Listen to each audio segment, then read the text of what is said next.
Welcome to the Learning Pines YouTube. We hope this video helps.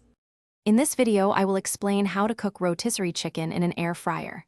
First, unwrap your delicious pre-cooked rotisserie chicken and remove any string or netting. Next, for the best results, it's a good idea to cut the chicken into a few larger pieces, like the breasts, thighs, and wings.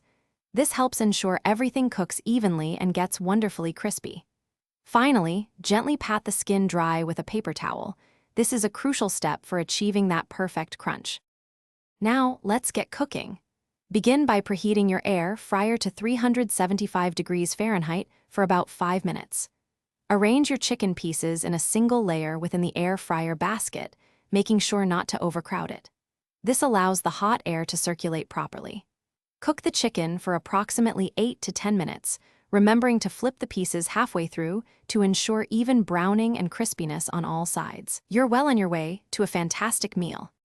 Want that extra crispy skin? Here's a little secret. After the initial cooking, you can lightly brush the chicken skin with just a tiny bit of olive oil. Then, increase your air fryer's temperature to 400 degrees Fahrenheit.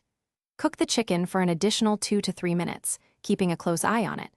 This higher heat and extra oil will help achieve that irresistible, golden brown, super crispy skin that everyone loves. It makes all the difference. Once your chicken is perfectly cooked and crispy, carefully remove it from the air fryer. It's a good idea to let it rest for about 5 minutes before carving or serving.